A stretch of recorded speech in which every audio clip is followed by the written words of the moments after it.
Hi, I'm Hanako Wakatsuki, Chief of Interpretation and Education at Minidoka National Historic Site. And I'm Mia Russell, Executive Director of the Friends of Minidoka. And we are here to give you a tour today at the Minidoka National Historic Site. We are here at the front entrance of Minidoka National Historic Site. We are right here at the guard station at the front entrance.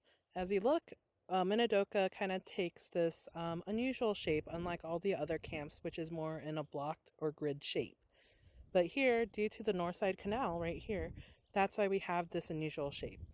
You'll see that we have the blocks that are kind of making up the northern blocks right up here.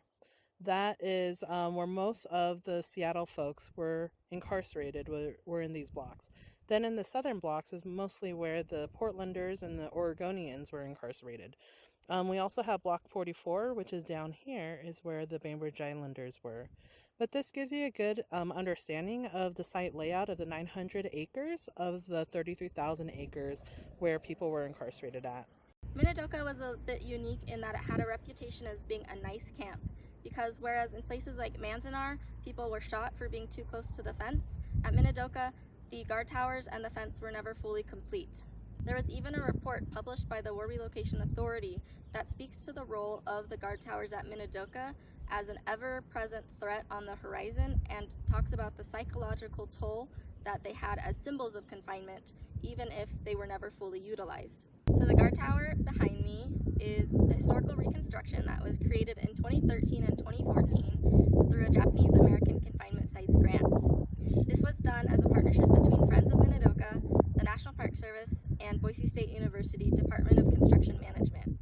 One of the things that's important for Friends of Minidoka is to continue to support the preservation of the Minidoka site. And you can see that when you tour Minidoka today, that many of the items on the horizon, including the guard tower, the honor roll, and the baseball field, have all been projects that the Friends of Minidoka has supported by securing the funding and managing the projects. Over here is a waiting area where folks who did not have permission to go into the camp facility, that they would be waiting here until they could get their permission. And if you look right over here, we have a historic image of what this area looked like. I am standing here inside the waiting area remnants, and over here you see that there's basalt rocks that were stacked together to form the wall and also to form this chimney. Japanese American labor were used to help build this. And there's a story that it took a while for them to find this long piece of basalt to actually cover and make this fireplace. Still inside the waiting area, here you can see the southern boundary of the North Side Canal. You can also see we have historic reconstruction of fence line. So those about 5 miles of fence line that was created that surrounded Minidoka National Historic Site, or the historic camp area. And unfortunately, a lot of the incarcerees were upset about this because this fence line was actually established after occupation of the site. And a lot of people were upset about how the guard towers and this fence line was created after they were actually incarcerated. And they're like, why do we need to see physical reminders of our incarceration? So they were able to petition to get most of the fence line removed, because there was also an incident where there was the Japanese American incarcerees who were working out in the field actually cut the fence so they don't have to walk around to get to work. And so the contractors who were building the fence decided to electrify a portion of it. Once that got back to to Harry L. Stafford, who was the administrator of the camp, he decided to take most of the fence line down. There were some aspects of the fence line that remained, and that was for just safety purposes to prevent folks from going up to the canal, because at the time there were some deaths that occurred due to folks drowning. So some of the fence line remained, but most of it was taken out after the fact. Here's another view of both the waiting area and of the military police guard shack. You see right behind there is the honor roll, which we'll be heading towards later on. But if we focus ourselves north, you would see that we have the Robeson House. It's actually our facility shop right now. But that area where that yellow house is would have been where the military police area would have been. And imagine several acres behind that would have been where the hospital would have been. And several acres behind that area, up before you kind of get to the little hill way back in the distance, is where block 1 and 2 would have started. So there were 2 rows of blocks that went all the way from block 1 and 2 to block 19. And it started from back over there behind the Robeson, and it spanned all the way over there. You could barely see a house back there. That's where block 19 would have been. So we are here at the honor roll at the entrance of the camp. So this was kitty corner to where the guard station was at. This Reconstruction Honor Roll was dedicated in July of 2011 and was the first reconstruction project that Friends of Minidoka undertook to help preserve the Minidoka site. This Reconstruction Honor Roll was dedicated in July of 2011 and was the first reconstruction project that Friends of Minidoka undertook to help preserve the Minidoka site. The reconstruction was designed based on historic photographs, and we know that the original honor roll was created in camp by 2 well-respected Issei artists. Kamekichi Tokita and Kenjiro Nomura were both really well-known artists in Seattle before the war, and they actually had a sign shop in Seattle that they used also as their artist studio. When they were both incarcerated at Minidoka, they both became the sign painters at Minidoka as well. So we know that many of the signs that appear in photographs at Minidoka and the honor roll were painstakingly painted by 2 well-respected Issei artists. And as you can see, there's 2 quotes here that's on the honor roll that I'd like to read to you, so we could just kind of think about what occurred out here. The first one is by Henry L. Stimson, the Secretary of War. It is the inherent right of every faithful citizen, regardless of ancestry, to bear arms in this nation's battle. A lot of folks were a little frustrated with this during the incarceration time, because yet, they're American citizens, but yet without due process, they're incarcerated and deemed unfaithful or disloyal to the government, that they couldn't be trusted. But yet at the same time, the government was trying to draft them into fighting for this war, for this notion of freedom, yet they did not have. This next quote is by President Franklin Delano Roosevelt. Americanism is a matter of mind and heart. Americanism is not and never was a matter of race or ancestry. This is a very interesting quote that the artist decided to put on here, because it was Franklin Roosevelt who signed Executive Order 9066 that allowed for the mass incarceration of Japanese Americans off the West Coast. While the honor roll reconstruction was originally created to mimic perfectly the historic photographs that were available at the time, we know now that there are many people that served in the military from Minidoka whose names were never represented on the honor roll to begin with. The Park Service now is going to create a living monument by adding names to the honor roll based on verification of military service. As we continue down the trail, we come over here to another foundation that's a little bit more intact. This was the warehouse office area. So you can see the foundation here, but the building has been removed. But so the folks who are working in here were actually administering the warehouse area, where again, if we go look east, you can see the warehouse of the automotive repair shop. That is our new visitor center. So there was a nice grouping over there of about, I believe, 17 buildings that were warehouses. We have moved farther down the trail. Just make sure if you do come out to the site that you stay on the trail to preserve the resources at the site. In the far background, over by the telephone pole, you'll see the guard tower. As we turn around here, you'll see the administration area that I was talking to you about, where the administrative offices would have been at. In the background, you kind of see that there's tree lining the North Side Canal. And as we come around, right over here, you'll see the warehouse area and our new visitor center. As we continue looking east, you'll see the baseball field, and we'll kind of turn around facing north, and you'll see the Herman House and the fire station right over here. The Herman House is currently our offices for the interpretive division, but it's also known as the Farm in a Day property. The house in front of you was built in one day as part of a farm demonstration project. In 1950, veteran John Herman was awarded this unclaimed lottery farmstead, but Herman was briefly recalled to military service during the Korean War. While away, he received a letter from the Soil Conservation District requesting that his land be used in an agricultural demonstration project to showcase the latest soil management technologies to area farmers. Herman agreed to this project, which was planned by 25 local committees and carried out by 1,500 volunteers on April 17, 1952. With much local publicity and fanfare, over 11,000 people turned out for Farm in a Day event. Volunteers plowed, leveled, and planted fields, built fences, dug a well and ditches, and moved buildings onto the site and built this house all in one day. The reason why they did the Farm in a Day project was so they could educate the new farmers, who are mostly soldiers who are coming from the front lines, how to farm. And just to let you know that this program was only meant for returning white soldiers. So Japanese Americans who fought in the military were not eligible for this program until the Korean War. As you can see over by this big tree is where the Robeson was at, where I was telling you about the military police unit. So several acres behind that, and it would have been in this area, would have been where the hospital was at. And several acres behind that would have been where Block 1 and 2 would have started. So now imagine from Block 1 and 2 all the way over here to where there's a blue house over there. That's where Block 19 was at. So you remember I showed you on the map that there are 2 rows of blocks that went all the way over there, and that was just the northern blocks. So you can now see how large this facility was. So we are in the fire station here at Minidoka. This is fire station number 1, one of 2 fire stations at the site. So this is 1/3 of a barrack wide by 2/3 of a barrack long.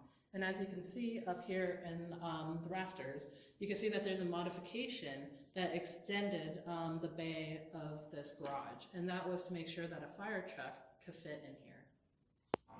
So I just wanted to point out here that you can see that the wood that was used when building up the site was green wood. It eventually shrunk as it kind of dried out, and it left gaps here. And you can kind of see that you see the tar paper that's immediately on the outside. This is what people had to live with, and that's the only thing that was protecting people or creating a shelter for them from the outside elements. Most of the folks who actually came out here was from the Washington and Oregon area, so they're more coastal folks. The Minidoka out here in southern Idaho is a high desert, so it was really dry. So during the summertime, it got up to over 100 degrees, and during the wintertime, it got down to about -17. So this barrier for folks wasn't enough to keep people warm at times, especially during the wintertime. That we actually had to bring in World War I surplus to help clothe people, because again, when people were being forced from their homes, they didn't know how long they were going to be incarcerated. They weren't sure where they were going to be incarcerated. And when they were being moved, it was during springtime. And so now a lot of people didn't have access to their winter clothes or adequate clothing for this environment. We are now entering into the common area back here. And over to the right, you will see that there was actually a shower. And this area was the bathroom. So this is where, people were this is one of the few buildings that people had access with indoor plumbing, unlike with the residential area. So we actually had an instance of 2 employees or 2 volunteer firefighters who chose to actually live in this space because they had access to indoor plumbing and a little bit more privacy. And as we go through the barrack, you'll see why. But over in this area, people would have we would have had some cots here where people would be loafing around until there was an incident. And then in the back 2 areas, we had 2 office space where folks worked out of. Here are some images of the crews from fire station number 1. And you'll see that we also have some other historic images where you can see the water tower in the background. And right over here is actually one of our first women battalions that we had. So in 1943, there was a shortage of manpower, and it resulted in 9 women becoming firefighters. And so this 9 women joined the fire brigade, and they also worked the same types of shifts, 24 hours on, 24 hours off. And they also helped out with the wildland fires that erupted out in the Bureau Land Management lands. So we are out behind the fire station at the footings of the water tower number 2. So this water tower and the other water tower were 88 feet high, and there was actually 4 wells that were drilled down that pulled water to help water and provide water to all the facilities out here for the incarcerees. And one thing is that these guard towers were super tall when they're taller than the guard towers back there. So the water towers were actually used for like children and for incarcerees to kind of identify where they were at in camp, because most of the residential area was kind of in the depression area that's just right over this ridge, right over there. So they like all the residential areas was down in that little depression, and then they couldn't see actually the guard towers um, at all. Over here, you can kind of see that we have our new visitor center back over there. To the left of that, you kind of see that there is a little hump of dirt. That is actually a root cellar. So that's the only building that we know on site that was actually created by Japanese Americans. Over here, you will see we have Block 22. And Block 22 is our demonstration block. So you see that there's a black building right there kind of in the middle of Block 22. That was the mess hall. So then to the right of it, you see another building, which is long and skinny. That is our barracks. So imagine another 5 more barracks in front of that one barracks. So you got a total of 6 barracks on one side of that mess hall.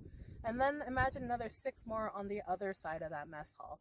That would have been 1 block. So in each one of those barracks, there were actually 6 units where families could be living out of that.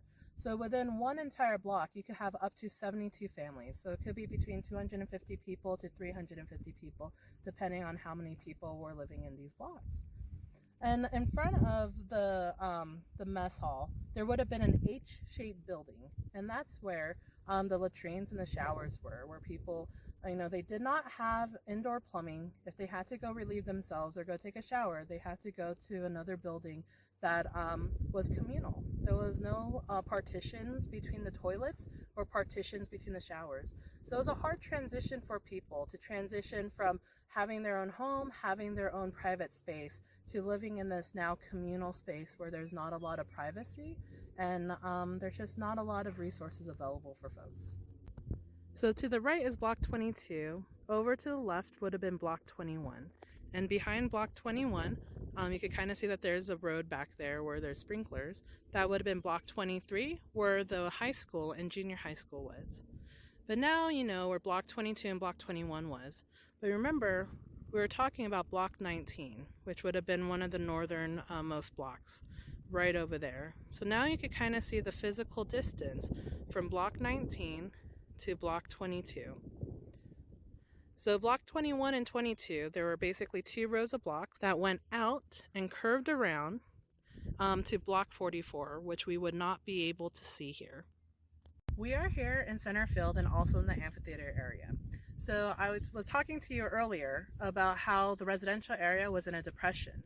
And you could kind of see that here, where behind me we have the warehouse area up on this ridge. So right now, even if we're to kind of look out over to the right where the guard tower would be, we wouldn't be able to see it. So that's why when I was talking about the water tower, people would be able to see it because it was over by the fire station. But here at the baseball field, we have our backstop. We also have our benches that was made with the help of the Friends of Minidoka, and Mia is going to be talking about that. But this kind of showcases aspects of daily life that people, when they're being forced out of their homes off the West Coast, they weren't sure where they're going to go, but people tried to find a way to kind of make life as normal as possible, even though these were highly unusual situations. And one of those aspects was doing sports in camp to kind of provide that stability and that release for people to kind of do different activities. So out here at Minidoka, we had over 14 baseball fields, and we also had basketball courts, volleyball courts, and also a 9-hole golf course as well. So recreation was really important for folks, for exercise, for mental health, but it also provided that outlet as well, and that sense of community. So a lot of the teams came from, Portland and Seattle area, that they came intact. So it was really easy to, pull up the baseball teams from Portland and from Seattle so they could start playing against each other. And this was also an important pastime as well, just not only with sports, but also with Boy Scouts and Girl Scouts, was because the education system wasn't even completed when people came out here for occupation. that they weren't able to actually send their children to school. So they were relying on these activities to provide that sense of normalcy. So this is the baseball field at Minidoka, and this particular field was reconstructed in 2016 as a joint project between the Friends of Minidoka and the National Park Service. And we actually had over 200 volunteers come out from 5 different states and reconstruct this baseball field in a single day. The power poles that make up the backstop behind me were actually donated by Idaho Power, and those were placed the night before. But then our volunteers, which included folks from all over Idaho and out of state as well, and local baseball teams from Canyon Ridge High School, everyone came together and actually built the players' benches and the bleachers and a replica scoreboard, and laid the bases, chalked the lines, and weeded a lot of weeds in the outfield, all in a single day. So this was a great project that really demonstrates the partnership potential here at Minidoka. So while we reconstructed this field in its full glory with a backstop and bleachers and a scoreboard, we know that not every baseball field at Minidoka would have been developed this much during the camp years. Many of the baseball fields were placed in empty blocks that were numbered and originally intended to be used as housing blocks, but couldn't be built that way because the bedrock was too hard that they weren't able to complete the construction to make it a residential block. So that's why we know of at least 14 baseball fields that popped up at Minidoka in a lot of these empty and unused block spaces. But we know that this center field, as it was referred to, was really important for bringing together much of the camp community for events like baseball games, but also other large camp-wide events that they simply didn't have the space to hold anywhere else. Baseball was a really important aspect of life at camp. Baseball had been tremendously important within the Japanese American community going back to the days of the immigration to the United States, and was a really integral part of community life pre-war. So it only makes sense that it was also a huge part of life here in camp as well. So we are here in the mess hall in block 22. The entrance to the mess hall would have been right over here, and you would see a secondary door right over here that has since been patched up. Back over here, there would have been 3 stoves that would have been part of the kitchen, and a table like this that people would have been served from. And you can see a historic image right over here of what the kitchen would have looked like. Now over here, you could kind of see that there's a back door. That's actually where we entered in from. But that would have been for the storage area. So the storage area for this mess hall would have been right back here. So that's where they would have unloaded all the materials to be stored. Food at the camp wasn't the best quality out here, and it kind of messed with people's systems. Most of the food that was provided was commodities, so they're like high in sodium or they were canned. Eventually, with Minidoka as being part of the War Relocation Authority, specifically part of the Bureau Reclamation Project, was that they wanted Minidoka to become self-sufficient and overproduce to actually feed all the other camps. So here at Minidoka, people started to grow a lot of the fruits and vegetables. And incarcerees actually petitioned with the administration to actually grow ethnically appropriate food because a lot of folks were having digestive issues. And so the War Relocation Authority ended up becoming the largest purchaser of rice during the duration of the war. And here at Minidoka, we grew gobo, we had soybeans, we even had a tofu factory out here and grew daikon and napa cabbage. So eventually the quality of food got a little bit better, but still they were rationed. Because we didn't have access to sugar and other crops because they were being rationed off for the war effort. And one of the big issues with sugar was that a byproduct of that was actually used for stabilization of munitions. So that's why it was heavily reduced for use. But here at Minidoka, you would hear stories about folks not wanting to eat mutton because a lot of mutton was actually purchased for use out here in consumption. But sometimes there was a story where the local farmer who was selling the mutton actually sold spoiled meat because he didn't think that the Japanese Americans should actually have good food because they were under the impression that the Japanese Americans who are incarcerated here was somehow complicit with the bombing at Pearl Harbor. But one thing that we need to recognize is that that is actually not correct. There was actually intelligence saying there's no need to do a mass incarceration. But a lot of people, they were just only being fed off of the war hysteria and race prejudice that they just followed suit and they assumed, hey, we could treat people bad. So there was a time where people weren't sending good food, good products out here, and people were actually getting sick. So we actually had high cases of food poisoning out here. That's been documented. So we are here inside of a barrack. So the barracks at Minidoka was 120 feet long by 20 feet wide. If we look right over here, this was actually the smallest unit. This was 16 feet by 20 feet, and this was usually reserved for small families. Over here in this space is the largest space. It was 24 by 20 feet. So this was reserved for large families, about like 6 to 8 people or so. Over here, you can kind of see that there's a stanchion that's separating this other unit. That would have been the two middle units are 20 by 20. So that was meant for families of 4 to 5 people. So we're only looking at 4 units of the 6 units in this barrack because you can see that we have a wall over there.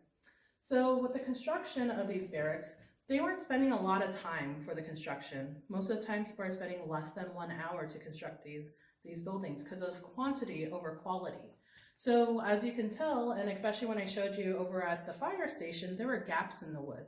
This building has been modified over time because it actually went over to a farmer who then donated back to us. So that's not in its original historic characteristic. But if you look at the walls that would have been there would have just been a panel wall. But then if you look up at the ceiling, you could see that the rafters were open. So when people first arrived to camp, they only had the walls. They were issued a cot per person, 2 army blankets. There was a potbelly stove in their unit that was coal ran to try to keep themselves warm. But there was no ceiling. So when I was talking about privacy, there was always an issue of it. If you had a crying baby in your barrack, everyone heard the crying baby. If you had an argument in the barrack, everyone heard your argument. There was no space for privacy. Some families that were living in these units, they tried to create a sense of privacy by utilizing their army blankets to kind of create a barrier or a wall for their parents so they could have that sense of it. And not having indoor plumbing, people would have to go out to the latrines to utilize that. So if it was raining or snowing outside, they had to go through the elements. So it was really hard on folks to kind of deal with this type of living arrangement if they weren't living like this. And most folks weren't in a communal lifestyle, back then. So my first pilgrimage to Minidoka was back in 2013. And when we took the site tours, I kept close company with 3 Nisei women, Nobi, Misao, and Dorothy. And Misao was incarcerated for a short time here at Minidoka because she was able to get work leave fairly quickly to become a house girl on a home in Boise on Warm Springs Avenue. But while she was here, she was in her 20s, so she has a really sharp memory. And one of the things she mentioned was that these doorknobs in the wintertime would be frozen cold and your hand would stick to them when you grabbed them.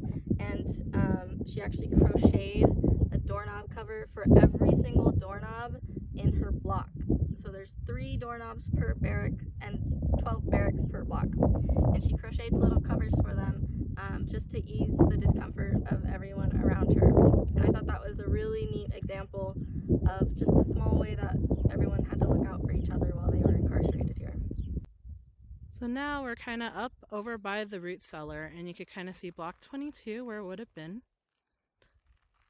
And then now over here you see the baseball field, and then the fire station and the visitor center.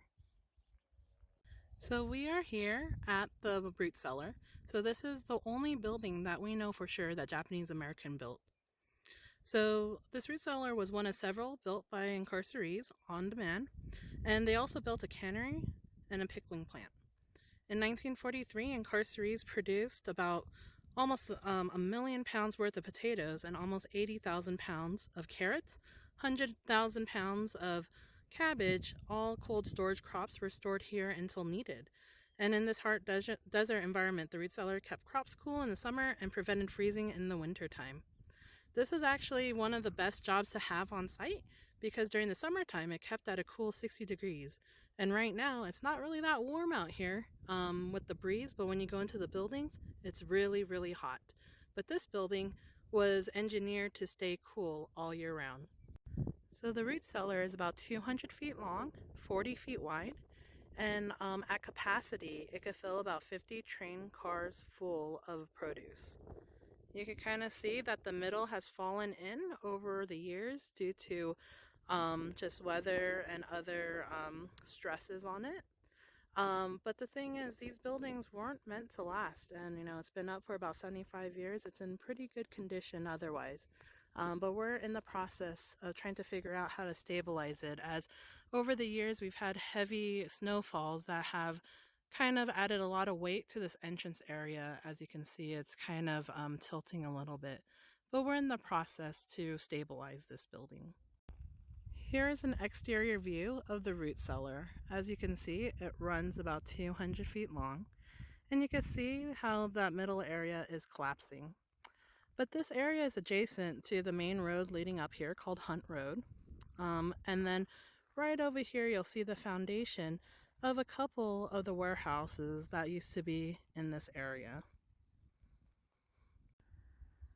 So we are out here at the new visitor center, which was historically warehouse number 5. This was the automotive repair shop where incarcerees worked on government vehicles. You could see on the left side of this building that there's metal laths. That indicates the building that this is new construction. If you look to the right, you see that there are wooden laths. That actually indicates the historic structure that we had. So after camp, a lot of the buildings were moved, and some were cut in half and moved. And for some reason, this building was cut in half, and the other building was moved, and the remaining building was used for the Bureau of Reclamation. And we eventually received ownership of it, and we rehabilitated this building into our new visitor center. We are here at the entrance of the visitor center. We have this quote by Dr. Frank Kitamoto. He said, "This is not just a Japanese-American story, but an American story with implications for the world." We really want to make sure that people understand the importance of this story, that this isn't just a story for a specific community group, but that this story is an American story and we need to remember it so we could not oppress others in the future. Thank you for joining us for this virtual tour of Minidoka National Historic Site. For more information, please visit us online at www.nps.gov/MIIN. To learn more about the Friends of Minidoka, visit www.minidoka.org.